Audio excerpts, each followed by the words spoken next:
오늘은 자유와 해방 시리즈의 마지막 말씀입니다.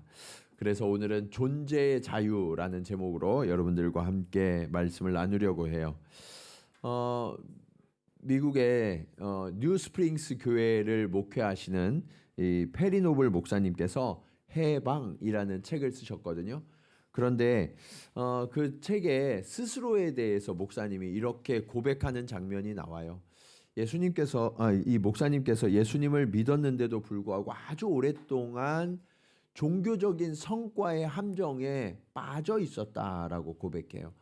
그 종교적인 성과의 함정이라는 건 이런 거예요. 우리가 예수를 믿는 사람이라면 하루의 기도는 얼마 정도는 해야지.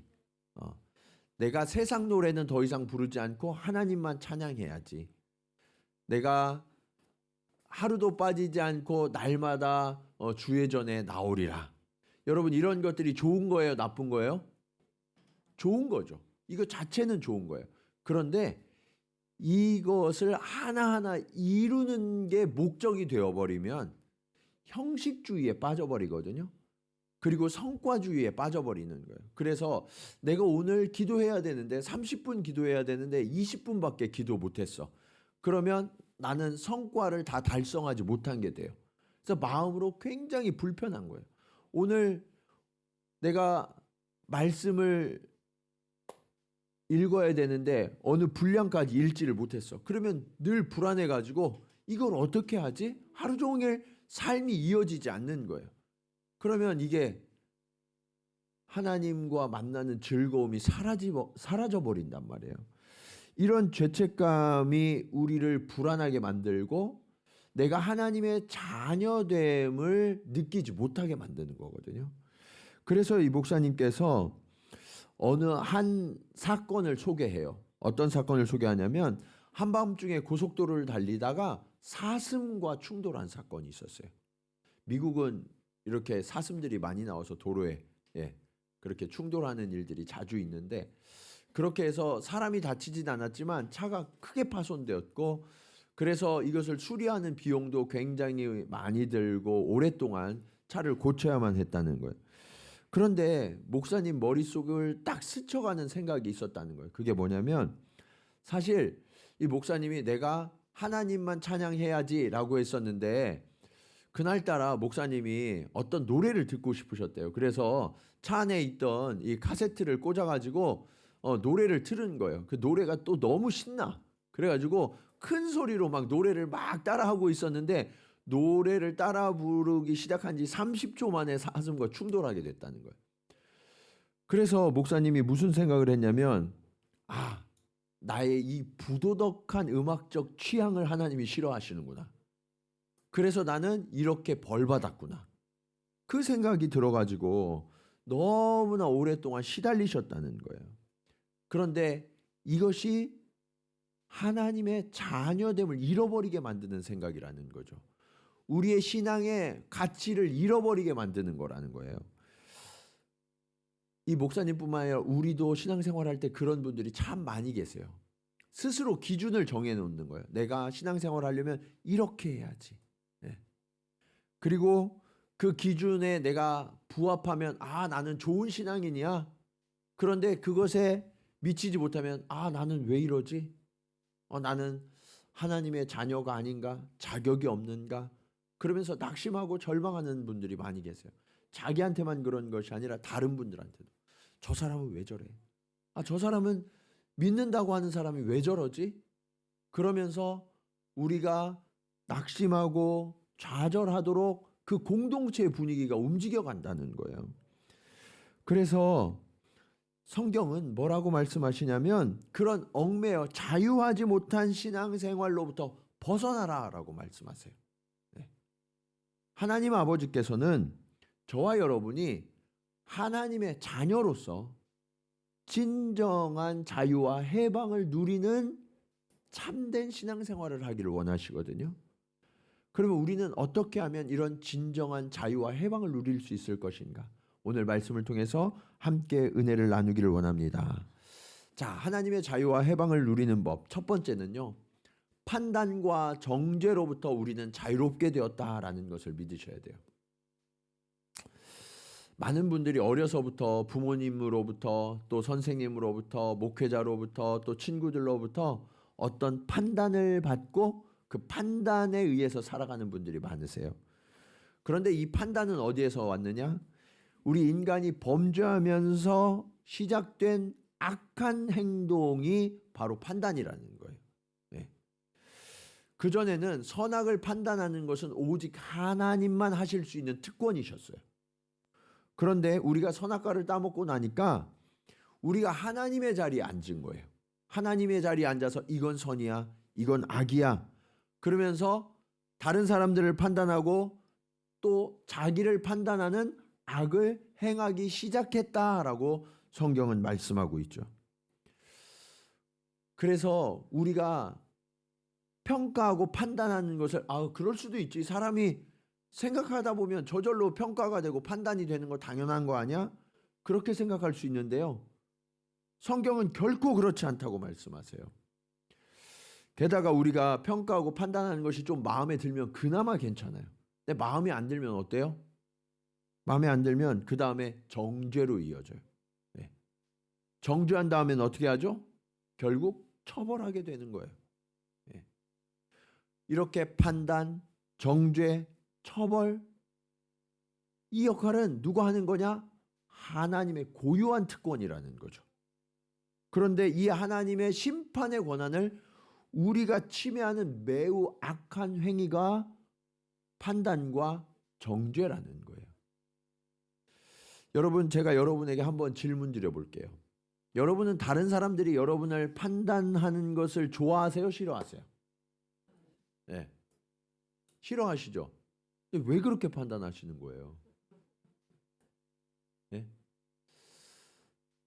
제가 많은 분들에게 여쭤봐도 남들이 나를 판단하는 걸 좋아하는 분은 단 한 분도 안 계시더라고요.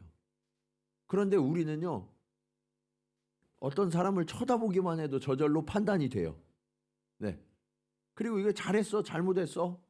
내가 선악을 구분하고 잘못했고 마음에 안 들면 그냥 계속 입으로 불화살을 쏘고 눈으로 레이저를 쏘고 네. 이런 일들을 우리는 반복한다는 거죠. 죄의 습관이거든요. 이것을 멈춰야 되는데 믿는 자들도 멈추지를 못해요. 왜 그렇게 됐을까? 사단은요, 인간이 자유롭게 되고 해방되는 것을 싫어해요.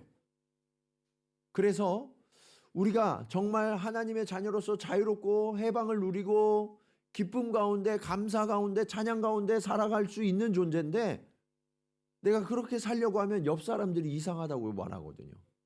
그렇게 하면 안 돼. 판단하고 정죄하고 그러니까 주저앉고 공동체 전체가 자유를 누리지 못하게 만드는 거예요. 누가 하는 거다? 사탄이 하는 거라요. 사탄이. 그래서 믿음에서 떨어지게 만드는 거예요. 그래. 나는 멀었어. 나는 또 실패했어.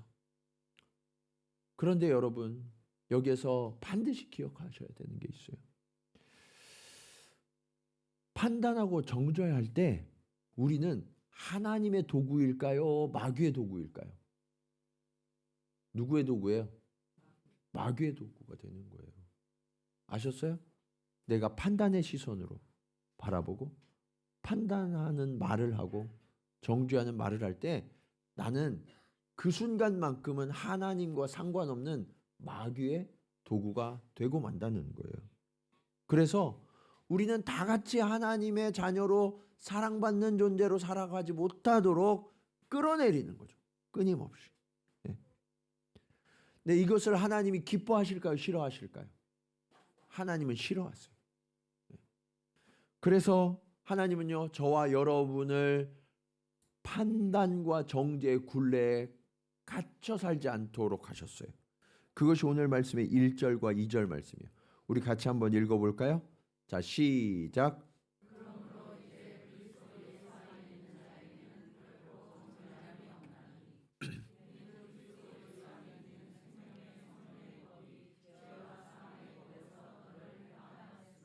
아멘.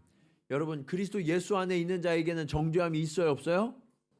없다. 그냥 없는 게 아니라 결코 없다라고 말씀하세요. 이해하셨죠?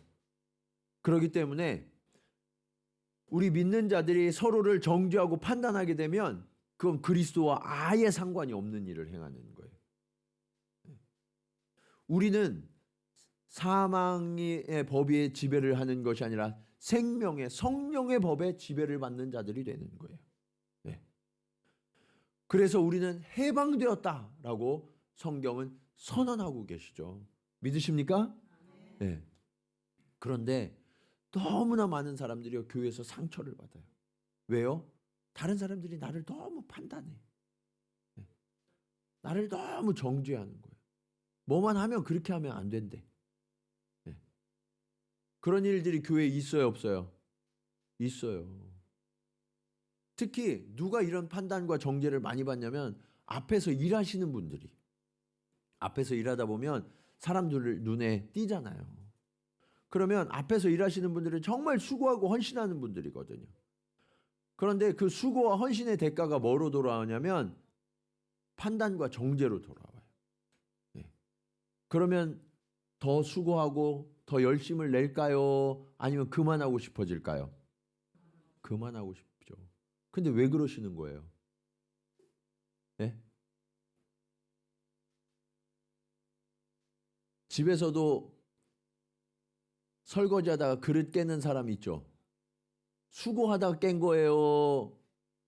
일부러 깬 거예요? 예? 일부러 깬 거예요? 예? 예. 아, 그럴 때도 있어요? 예. 그럴 때는 좀 그렇지. 예, 그럴 때는. 예. 막 너무 열받아서 던지셨어요? 예. 예. 우리가 대부분 수고하다가 깨거든요. 그런데 그랬을 때 어떻게 해요? 예? 또 칠칠 맞다고 그러면서 막 뭐라 하잖아요. 예? 그럼 자기가 하지. 예. 판단하고 정죄하는 사람들은 주로 일하지 않아요. 일하지 않으면서 그냥 뒤에서 쉽게 말하는 거예요. 그것은 하나님의 성품이 아니에요. 그건 사탄의 이야기라고요. 거기에 빠지시면 안 돼요. 여러분, 성경은 뭐라고 말씀하시냐? 예수 안에 있는 자에게는 정죄함이 있다, 없다? 없다. 결코 정죄함이 없다는 거예요. 그 얘기는 우리가 정죄하고 판단하는 순간 우리는 예수 안에 있는 거예요, 아니에요? 아니에요. 우리는 예수 안에 있는 게 아니라는 거예요. 아무리 교회를 오래 다녔어도, 아무리 기도를 열심히 하고 봉사를 많이 하셔도 그 입술에 판단과 정죄가 있으면 그 순간만큼 그분은 예수 안에 없는 거예요. 그래서 여러분, 우리 교회의 이 판단과 정죄가 그치기를 축원합니다. 네. 혹시라도 누가 그런 말들을 하면 어떻게 할까요? 네. 가서 입술을 톡 때려주세요. 네. 네. 여러분, 우리가 누구에게 속해 있느냐, 그것에 따라서 바라보는 시선이 다르고요, 말하는 것들이 달라지는 거예요. 9절 말씀 보시면 이렇게 말씀하고 있어요. 만일 너희 속에 하나님의 영이 거하시면 너희가 육신에 있지 아니하고 영에 있나니 누구든지 그리스도의 영이 없으면 그리스도의 사람이 아니라. 그리스도의 영이 우리 안에 있어야 우리가 그리스도의 사람이라는 거예요. 네. 이것을 깨닫고 두려워해야만 우리는 이 습관적인 판단과 정죄를 그칠 수 있는 거예요. 다른 사람들을 향한 판단과 정죄도 당장 그쳐야 되지만 또 한 가지 중요한 방향이 있어요. 고린도전서 4장 3절에서 5절 상반절까지 말씀입니다. 너희에게나 다른 사람에게나 판단받는 것이 내게는 매우 작은 일이라 나도 나를 판단하지 아니하노니 내가 자책할 아무것도 깨닫지 못하나 이로 말미암아 의롭다함을 얻지 못하노라. 다만 나를 심판하실 이는 주시니라. 그러므로 때가 이르기 전 곧 주께서 오시기까지 뭐하라고요? 아무것도 판단하지 말라. 여러분, 다른 사람들을 판단하는 것도 문제지만 나 자신을 판단하는 것도 해서는 안 된다는 거예요. 예. 판단은 누구의 몫이다? 하나님의 몫이다. 언제까지 판단하지 말라고요? 주님이 다시 오실 때까지. 그 얘기는 판단을 하면 된다 안 된다? 안 된다라는 거예요. 이제 아셨죠? 네. 판단을 그치시기 바랍니다. 네. 판단은 우리 공동체를 무너뜨리는 첫 번째 죄의 원리예요. 네. 판단은 오직 하나님의 특권이라고요. 하나님만 하실 수 있는 거예요. 그래서 나를 판단하실 분은 하나님밖에 없으시기 때문에 다른 사람들이 나를 판단해도 그것이 나에게 효력이 있을까요? 없을까요? 없어요. 아셨어요? 혹시 어렸을 때 부모님이 여러분들에게 하신 말씀이라든지 선생님이나 또는 목회자나 누군가가 여러분을 판단한 말 때문에 내가 상처받고 고통 가운데 계신 분이 계시다면 내가 예수 안에 들어있으면 그것이 아무런 효력이 없다는 사실을 여러분 믿으셔야 돼요. 네. 여러분은 이미 자유케 되었어요. 네. 여러분은 해방된 거예요. 뿐만 아니라 우리가 예수 안에 있다면 나 자신이나 다른 사람들을 판단하고 정죄할 수 있어요? 없어요? 없어요. 네. 우리 옆에 계신 분들하고 이렇게 한번 인사하겠습니다. 주 안에 있는 자에게는 정죄함이 없습니다. 자, 시작. 네. 자유하십시오. 네. 이제 이 말씀이 오늘 말씀의 두 번째 교훈으로 이어져요. 네. 인간이 선악을 판단하고 정죄하기 시작하면서 죄가 들어왔잖아요. 그 죄의 결과가 사망이거든요. 그래서 인간이 가장 두려워하는 게 뭐냐? 그 사망이에요. 그런데 성경은 뭐라고 말씀하시냐? 이 죄와 사망으로부터 믿는 자는 자유롭게 되었다라고 선포하세요. 여러분, 사실 성경은요, 처음부터 이 죄와 사망에 대해서 설명하고 계세요. 창세기 3장 24절 말씀 보시면 이같이 하나님이 그 사람들을 쫓아내시고 에덴 동산 동쪽에 그룹들과 두루 도는 불칼을 두어 생명나무의 길을 지키게 하시니라. 여러분, 아담과 하와가 선악과를 따먹고 이제 판단하기 시작했단 말이에요.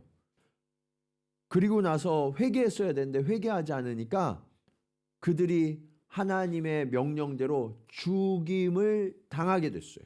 네. 그런데 그들이 이 생명나무의 열매를 먹으면 다시 살아나잖아요. 그러니까 하나님이 어떻게 하셨어요? 에덴 동산에서 쫓아내셨어요. 그리고 천사들을 두어서 생명나무의 에덴 동산에 근접하지 못하도록 하나님이 막으셨죠. 그렇다면 이게 단순히 어떤 열매를 이야기하는 걸까요? 그게 아니에요. 이 생명나무의 열매를 먹는다라는 것은 하나님과의 관계를 이룬다라는 뜻이에요. 그러면 생명이 없어졌다라는 건 뭐냐면 하나님과의 관계가 끊어졌다라는 것을 의미해요. 그리고 오늘 말씀에는 그 결과가 여전히 지금까지도 이어지고 있다라고 말씀하고 있어요. 5절과 6절 말씀 보실까요? 육신을 따르는 자는 육신의 일을, 영을 따르는 자는 영의 일을 생각하나니 육신의 생각은 사망이요 영의 생각은 생명과 평안이니라. 여러분, 하나님과의 관계가 끊어지면 생명이 없어진다고 말씀 나눴죠?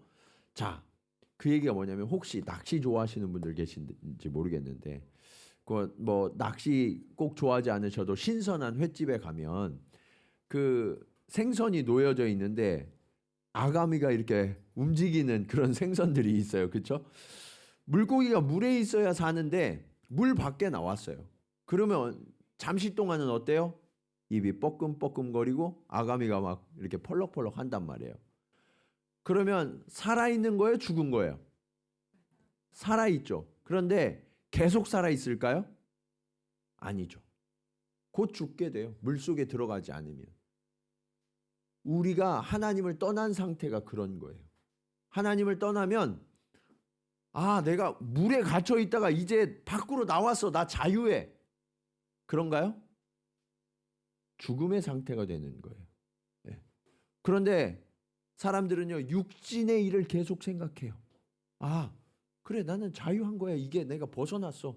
굴레에서 벗어났어. 나 물속에 갇혀 있다가 물 밖으로 나왔다니까. 공기에 나오니까 참 얼마나 가볍고 좋은지. 그런가요?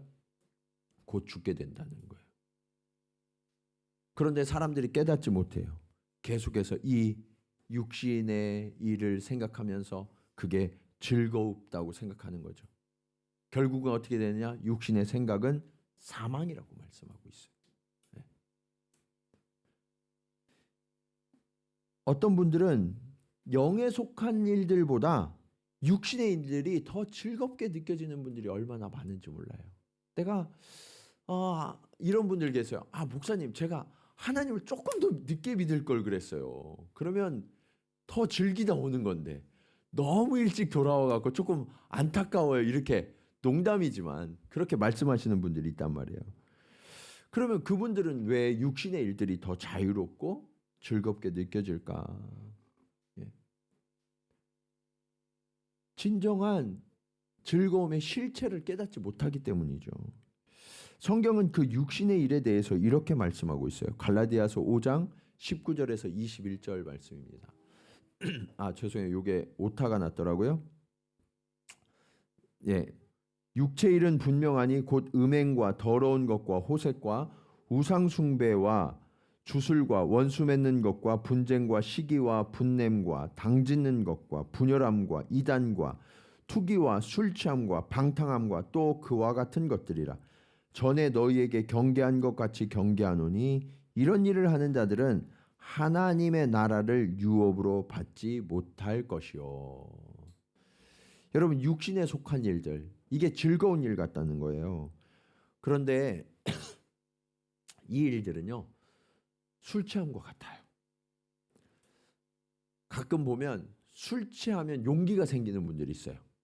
평상시에 못하는 일들인데 술 취하면 이제 좀 용기가 나가지고 평소에 못하던 일들도 과감하게 하시고 평소에 말하지 못했던 것도 과감하게 하시는 분들이 굉장히 많으시단 말이에요. 그래서 목장교회 모임을 이렇게 하다 보면 형제분들이 그런 말씀하세요. 교회 다니는 사람들은 어떻게 맨정신에도 이렇게 말을 많이 할 수 있냐고 막 그런 이야기들을 하신단 말이에요. 왜 그래요? 평상시에는 그렇게 이야기할 수 없는데 술의 힘을 빌어서 이야기해왔던 분이거든요. 근데 여러분, 우리가 술 취해서 했던 일들, 그런 일들이 술이 깨면 내가 잘했어 그렇게 생각되나요? 안 해보셔서 모르시는 것처럼. 예. 이야기를 들어보니까 술 취해서 했던 일들은 술 깨면 대부분 다 후회가 된다고 그러더라고요. 내가 왜 그랬지? 그러면서 너무너무 후회가 된다는 거예요. 마찬가지예요. 내가 세상에 취해서 살 때에는 이것이 즐거운 일이고 잘하는 일처럼 보였다는 거예요. 그래서 다른 사람들이 말려도 왜? 나 이거 좋은데. 그러면서 그것을 계속 하는 거예요. 그런데 예수 안에 들어오고 나니까 그 세상에서 했던 일들이 너무너무 부끄러운 일들이라는 것을 그때 비로소 깨닫는 거예요. 그래서 여러분, 우리가 정신이 깨어 있다는 것은 예수 안에 들어왔을 때 비로소 깨어났다는 것을 아셔야 돼요. 네. 그럴 때 비로소 우리는 하나님의 나라를 유업으로 받을 수 있게 된다라고 성경은 말씀하고 있어요. 여러분 한번 생각해 보세요. 여러분의 자녀들이 맨날 술 취해갖고 제정신이 아니야.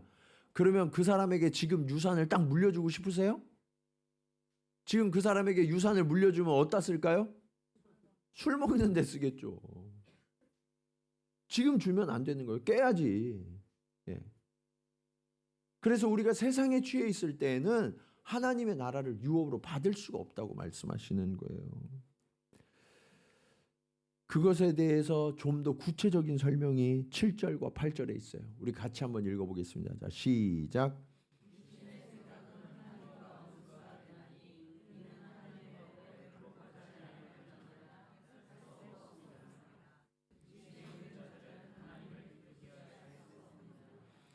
육신의 생각은 하나님과 뭐가 돼요? 원수가 된다고요. 원수가. 하나님을 기쁘시게 할 수 없대요. 예. 여러분, 제가 예전에 어른들이 하시는 말씀을 들어보니까 이런 말씀들이 있었더라고요. 열 손가락 깨물어 안 아픈 손가락이 없다. 그래서 저는 어렸을 때부터 계속 그 이야기를 들으면서 아, 그렇구나. 자녀들은 다 똑같이 그렇게 사랑받고 자라는구나라는 생각을 했었거든요. 근데 어느 정도 철이 들고 나이가 들고 또 제가 자식을 키워보니까 맞아요. 열 손가락 깨물어 안 아픈 손가락이 없는데 문제는 더 아픈 손가락이 있더라고요. 네, 더 아픈 손가락이 있어요. 그 얘기는 뭐냐면 자식을요, 둘이나 셋만 키워도 어떤 일이 발생하냐면 어떤 자식은 하는 짓마다 이뻐요. 사랑받을 짓만 해. 그러면 그 자녀를 보면요, 부모들의 눈에서 막 하트가 막 날아가요. 저 멀리서 와도 이미 내 마음이 활짝 열려 있어요. 그런데 어떤 자식은 하는 짓마다 미운 짓만 해. 예. 그런 자식이 있단 말이에요. 예. 그러면 그 자식이 하는 일 때문에 기쁠까요? 슬플까요? 슬프죠. 예. 그런 자식이 자꾸 어긋난 일을 하면 슬프단 말이에요. 우리가 하나님의 자녀가 됐어요. 그런데 어떤 자식은 하나님이 보시기에 아주 기쁨이 될 만한 일들만 하고 다녀요. 예.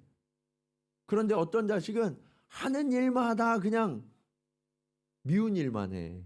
그러다가 하나님 나를 이렇게 안 도와주세요? 내가 그렇게 기도했는데? 그러면서 집 나가겠다고 자꾸. 예.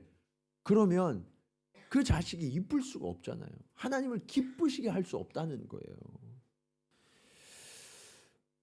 그러면 우리는 어떻게 해야 되느냐? 이 육신의 생각과 육신의 일을 좀 그쳐야 돼요. 예. 우리가 하나님의 자녀가 되었으면 그 하나님의 자녀로서 하나님이 기쁘시게 할 일이 어떤 건가 하는 것을 생각하고 영의 일을 따라야 한다는 거예요. 10절과 11절 말씀 보시면 이렇게 말씀합니다. 또 그리스도께서 너희 안에 계시면 몸은 죄로 말미암아 죽은 것이나 영은 의로 말미암아 살아있는 것이니라. 내 영이 살아있는 거예요. 예수가 계시면.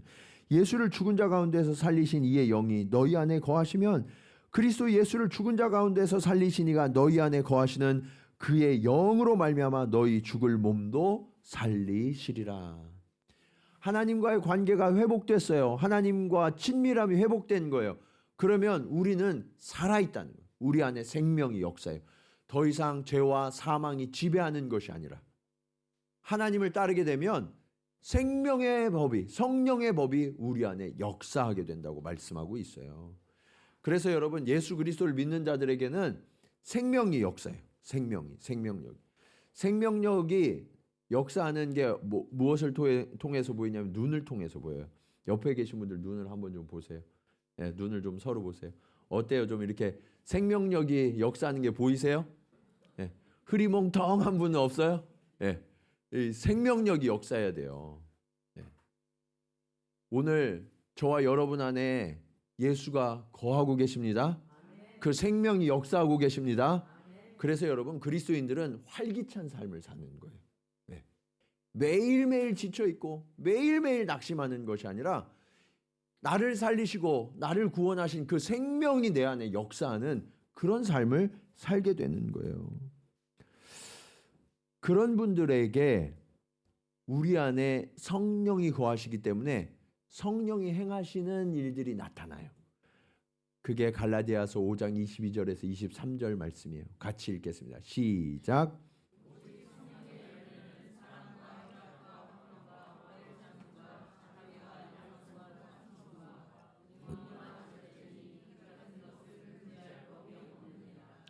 여러분, 주께 속한 자는요, 성령의 역사를 따라서 이런 성령의 열매가 저절로 맺혀진다는 거예요. 죄와 사망으로부터 자유로운 존재가 됐다는 것은 단순히 내가 살았어, 이젠 죽지 않아, 그런 의미가 아니라 이제는 하나님 안에 내가 거하기 때문에 그 하나님의 자녀에 합당한 삶의 열매들이 매일매일 맺혀지게 된다는 거죠. 그럼 어떻게 돼요? 서로 사랑하게 되는 거예요. 서로 함께 쳐다보기만 해도 기뻐한다는 거예요. 그리고 오래 참고 화평하고 그런 일들이 우리 안에 계속해서 일어나게 된다는 거예요. 여러분, 진정으로 사랑하고 화평 관계를 이루면 자유해요? 아니면 불편해요? 자유하죠. 그런데 요즘 젊은이들 중에는요, 매이는 게 싫어가지고 혼자 살기를 택하는 사람들이 점점 많이 늘어나고 있죠. 엄청나게 많은 숫자의 청년들이 결혼하지 않겠대요. 왜요? 내가 매이기 싫어서. 근데 이런 일들이 어디에서 왔을까? 부모 세대가 함께 살면서 매일 얘기하는 거예요. 아유, 저 왼수를 내가 왜 만나가지고. 이게 감옥이야, 감옥. 매일 그런 이야기를 자녀들에게 들려주니까 자녀들이 뭐로 받아들여요? 아, 그렇구나. 결혼하면 감옥에 사는 거구나. 저 사람은 나의 간수구나. 나는 죄수고. 그런 생각을 하니까 결혼을 하면 돼요, 안 돼요? 안 되는 거지. 누가 가르쳐 준 거예요, 그걸? 부모가 가르쳐 준 거예요. 여러분, 정말 우리는 제대로 된 성령의 열매를 맺지 못하고 있는 거예요. 가정은요, 천국의 모델이에요. 여러분의 가정에서 이 성령의 열매가 맺혀지면 거기가 천국이라는 것을 하나님이 사람들, 믿지 않는 사람들에게 보여주기 위하여서 여러분을 만나게 하신 거라고요.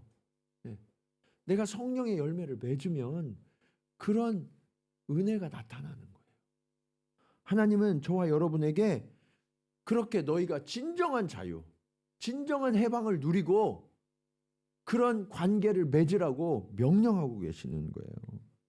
세상의 방식은 언제나 두려움과 염려 속으로 우리를 가둬놔요. 그렇게 살다가 어떻게 할래? 그러면 안 돼. 그런데 성령은 우리를 자유케 해줘요. 더 사랑해주고, 더 이해해주고, 더 용납해주고. 계시록 20장 6절 말씀 보실까요? 우리들의 존재가 어떤 존재인지 하나님이 선언하고 계세요. 같이 읽겠습니다. 시작.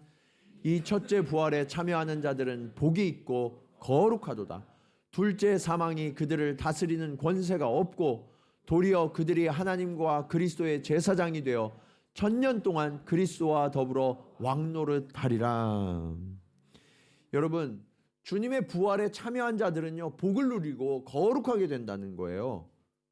어떤 복을 누리느냐? 사망이 우리를 다스리는 권세가 있어요, 없어요? 없어요, 없어요. 두려워하지 마세요. 그리고 우리는 어떤 존재가 됐느냐? 그리스도와 함께 하나님의 거룩한 제사장이 되고요, 존귀한 왕이 되어서 세상을 다스리는 존재가 됐다는 거예요. 여러분, 이것이 얼마나 큰 축복과 은혜입니까? 여러분은 구속된 자가 아니라 다스리는 자예요. 이해되셨어요? 네. 왕과 같은 삶을, 제사장과 같은 삶을 살면서 이제는 지배하는 자, 다스리는 자로서의 삶을 살게 되었다라고 말씀하세요. 이것이 오늘 말씀의 마지막 교훈으로 이어져요. 자, 우리는 어떤 존재로 하나님이 빚으셨느냐? 하나님의 자녀요, 상속자가 되게 하셨다는 거예요. 여러분, 우리가 주님과 함께 왕노릇하는 존재가 되었다고 말씀하셨잖아요.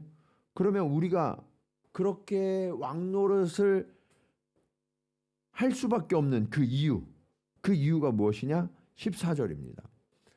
무릇 하나님의 영으로 인도함을 받은 사람은 곧 누구라고요? 하나님의 아들이라고요.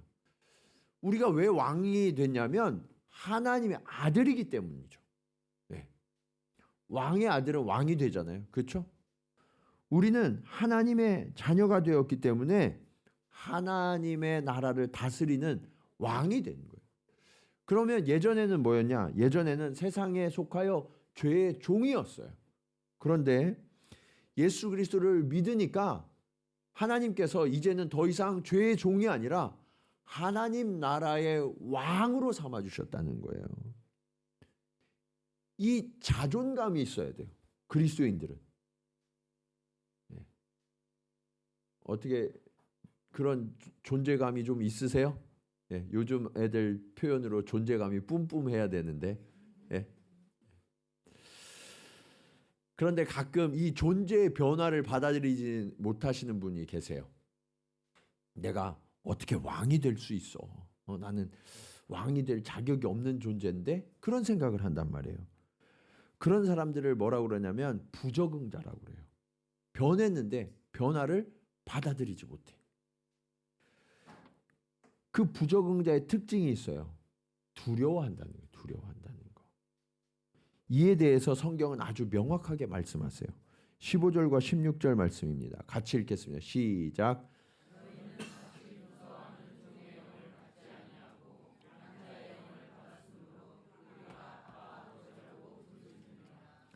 성령이 친히 우리의 영과 더불어 우리가 하나님의 자녀인 것을 증언하시나니. 여러분, 우리는 다시는 무서워하는 종이 아니라 이제는 입양되어서 양자가 되었다. 그래서 우리를 아빠, 아버지라고 부르는, 하나님을 그렇게 부르는 존재라고 말씀하세요. 여러분, 종들은 주인을 무서워해요. 왜냐하면 내 생사 여탈권을 가졌으니까. 그런데 주인의 아들은 그 주인을 무서워해요? 안 무서워해요? 안 무서워하죠. 당당해요. 왜요? 아버지니까. 그런데 가끔 이런 일들의 부조화를 우리가 볼 때가 있어요. 너무 안타까운 사실이지만 한국은 아직도 전 세계에서 아이들 입양을 많이 보내는 나라 중에 하나예요. 그런데 어떤 아이는 입양된 가정에서 부모와 좋은 관계를 맺고 아주 행복한 자녀로 살아가는 일들을 우리가 종종 보죠. 하지만 어떤 아이는 처음에 나를 버렸던 부모처럼 이 부모도 나를 버리면 어떻게 하지? 하는 불안감과 염려 때문에 늘 위축되어 있고 늘 무언가를 이렇게 자신 있게 하지 못하는 그런 아이들이 있어요. 너무 불쌍하지만 그 위축됨과 그 우울함 때문에 부모와의 관계가 점점 해쳐져요. 이게 너무나 안타까운 일이잖아요. 그렇죠? 그런데 예수 그리스도를 믿고 양자가 된 우리들 중에도 그런 분들이 계시다는 거예요. 내가 조금만 뭐 잘못하면 하나님이 나를 버리실지도 몰라. 내가 조금만 실수하면 하나님이 나를 징계하실 것 같아. 신방하다 보면 어떤 분이 그런 분들 계세요. 목사님, 저 지금 너무 행복하거든요. 그런데 두려워요. 도대체 뭐가 두려우세요? 이 행복이 내가 이렇게 행복해도 되는지 모르겠어요. 네. 주로 그리스도인들은 고난받고 핍박받아야 그래야 내가 잘 사는 것 같고, 이 자녀로서의 행복과 자유와 해방을 누리는 것에 대해서 오히려 부담감과 죄책감을 갖는 분들이 너무나 많으시더라고요. 근데 여러분, 그런 게 아니에요.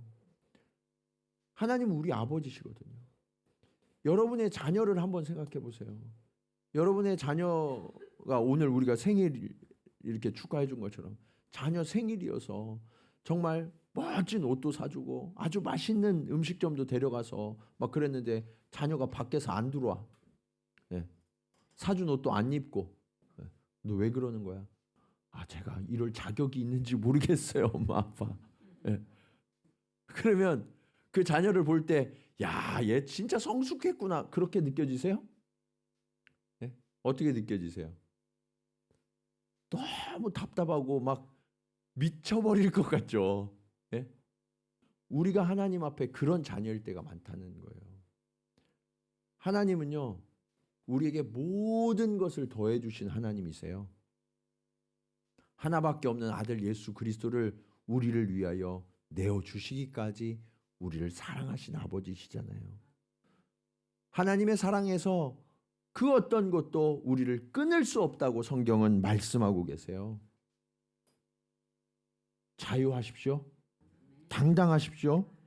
하나님 아버지는 우리의 손을 결코 놓지 않으세요. 예. 그리고 오늘 말씀은 그 자녀들에게 하나님의 놀라운 선물이 약속되어 있어요. 17절 말씀입니다. 자녀이면 또한 상속자 곧 하나님의 상속자요 그리스도와 함께한 상속자니 우리가 그와 함께 영광을 받기 위하여 고난도 함께 받아야 할 것이니라. 여러분, 이 말씀을 보면 어떤 사람들은 고난이 먼저 꽂히는 사람이 있어요. 예. 어떤 사람은 영광이 꽂히는 사람이 있고, 예. 이건 세트예요. 영광과 고난은. 예. 그런데 중요한 건 뭐냐면 하나님의 상속자가 되었다는 거예요. 하나님 나라의 상속자가. 이게 얼마나 귀한 선물입니까? 상상할 수도 없는 놀라운 선물이죠. 예. 여러분, 아버지가 재버린 사람을 옆에서 보신 적이 있으세요? 예. 아버지가 재버린 사람은 어떻게 생각하고 어떻게 행동할까요? 누구처럼? 예, 재벌처럼. 자기가 재버린 것처럼 생각하고 자기가 재버린 것처럼 행동하죠. 예. 그래도 다른 사람들이 뭐라고 해요? 안 해요? 안 해요. 예. 왜? 우리 아버지가 재버리니까. 그런데 하나님의 자녀들인 저와 여러분은요. 하나님의 자녀임에도 불구하고 우리는 그 놀라운 특권과 그 권세가 우리에게 있다는 것을 미처 생각하지 못해요.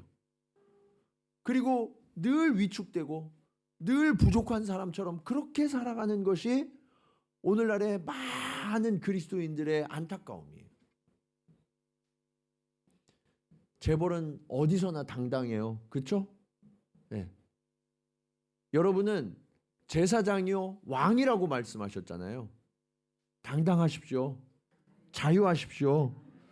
우리 하나님 아버지가 저와 여러분을 그렇게 사랑하세요. 세상의 그 어떤 것으로도 우리는 정죄받지 않고요. 판단받지 않고요. 구속되지 않아요. 혹시 여러분들 어린 시절에 상처와 아픔 때문에 지금까지 계속 벗어나지 못하고 고통하는 분이 계세요? 부모님으로부터 또는 선생님으로부터 목회자로부터 어떤 판단받았던 그 말 때문에 내가 너무 아파서 그거를 내려놓지 못하고 계시는 분 계세요? 그것은 다 여러분을 자유하지 못하게 하는 사단의 속삭임입니다. 속임수예요. 이제는 그것으로부터 벗어나시기 바랍니다. 하나님은 여러분이 결코 정죄함을 받지 아니하고 자유케 되었다라고 선언하세요. 오늘 우리가 그 자유를 누리며 세상 가운데 살아갈 때 하나님께서는 우리를 통해서 세상 사람들이 하나님이 주시는 그 자유, 그 기쁨이 어떤 것인지를 나타내기를 원하세요. 오늘 여러분의 얼굴에 그 자유와 해방을 누리는 존재로서의 빛이 나도록 여러분들 마음속에 예수를 품으시기 바랍니다. 예수 안에 거하시고 성령의 능력을 힘입으세요. 그래서 우리가 살아가는 모든 삶을 통하여서 하나님 아버지가 얼마나 크고 사랑이 많으시고 위대하신 분이신지를 이 땅에 하나님을 알지 못하여서 두려움과 염려 속에서 죽어가는 그 영혼들을 향해서 나타내고 가르치고 인도하는 저와 여러분 모두가 되시기를 우리 동경지구촌교회 걸음이 되기를 주님의 이름으로 간절히 축원합니다. 우리 시간 말씀을 기억하시면서 함께 찬송으로 고백하기 원합니다. 지금까지 우리가 이 믿음과 삶을 찬송하면서 우리의 모습이 그 하나님의 말씀, 하나님의 사랑을 다 담아내지 못하는 것을 부끄러워하면서 찬양했다면 이제는 하나님이 이런 내 모습도 여전히 사랑해 주셔서 자유케 하시고 해방시키시고 회복시키셔서 하나님을 나타내는 자로, 하나님의 자녀로 우리를 삼아주셨음에 감사하면서 우리가 기쁨으로 하나님을 찬송하기를 원합니다. 함께 찬양하시겠습니다. 믿음과 삶을 살아내는 실력이 너무나 다른 내 모습을 볼 때에 이 모습도 주가 사랑하실까? 자신 없는 내 모습 그저 주님 앞에 있네. 나 같은 자도 사랑하여 주시고 한 번도 나를 떠나지 않으셨네. 아픔 속에 주를 작게 여긴 날 꾸짖지 않으시고 내 손 잡아주시네. 오직 주님 안에 두려움 없네. 고난을 통해 날 만드심을 믿네. 주님만이 내 모든 것 되시네.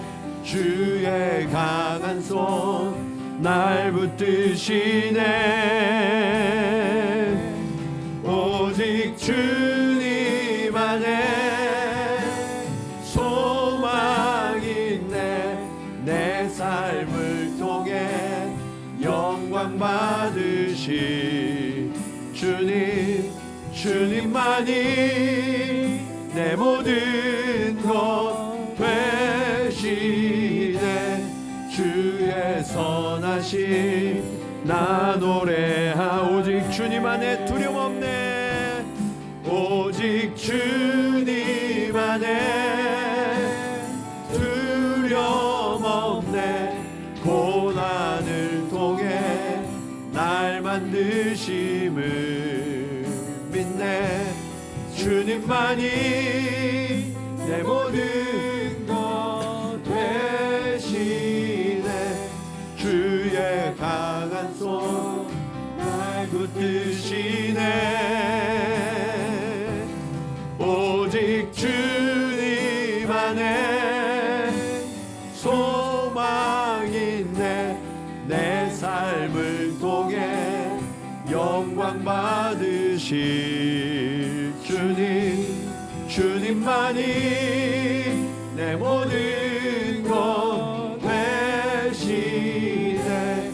주의 선하심 나 노래하네. 우리 시간 함께 기도할 때 하나님 아버지 그렇습니다. 나는 존재의 자유를 누리는 자가 되었습니다.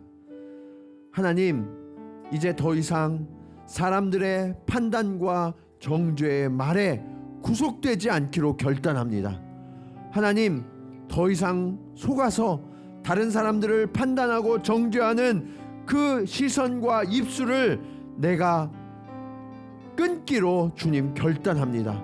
오늘 이 시간 우리에게 찾아와 주셔서 하나님, 하나님의 진정한 자유와 회복을 누릴 수 있도록 주님 도와주시옵소서.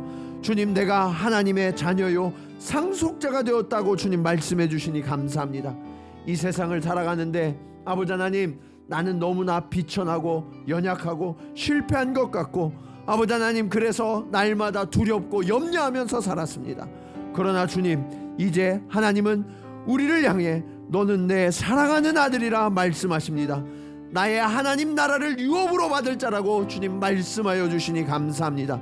주님, 그렇게 내가 세상의 권세로부터 자유함을 얻은 존재로 하나님의 자녀로서 당당함을 누리며 기쁨과 감사로 매일매일을 살아갈 수 있도록 주님 역사하여 주시옵소서. 우리 간절한 마음으로 함께 기도 드리시겠습니다. 할렐루야. 아버지 하나님, 은혜를 감사합니다. 아버지 하나님, 오늘 우리가 하나님의 사랑과 하나님의 은혜로 말미암아서 진정한 자유와 회복과 해방을 누리는 존재가 되었다고 주님 선언하여 주시니 감사합니다. 아버지 하나님, 세상은 끊임없이 우리를 향해 아버지 하나님 어떤 공로가 있어야만, 어떤 성과가 있어야만 자격이 있다고 말합니다. 그러나 주님은 우리를 위하여 모든 것을 내어주심으로 말미암아, 그 십자가의 공로로 말미암아 우리는 더 이상 판단받지 아니하고 정죄받지 아니하고 자유로운 존재가 되었다고 주님 선언하십니다. 죄의 결과인 사망으로부터 우리가 노임을 받았다고 주님 말씀하여 주시니 감사합니다. 주님, 우리가 날마다 주님과 동행하게 하시고 주님과의 관계가 회복되어서 우리 안에 거하시는 그 성령의 열매가 날마다 더하여지도록 주님 도와주시옵소서. 아버지 하나님, 서로를 대할 때 사랑하게 하시고 서로를 대할 때 기뻐하게 하시고 화평을 이룰 수 있도록 주님 인도하여 주시옵소서. 그래서 주님, 우리가 이 땅에서 하나님의 자녀로, 상속자로 하나님의 나라를 증명하면서 살아갈 수 있도록 주님 도와주시옵소서.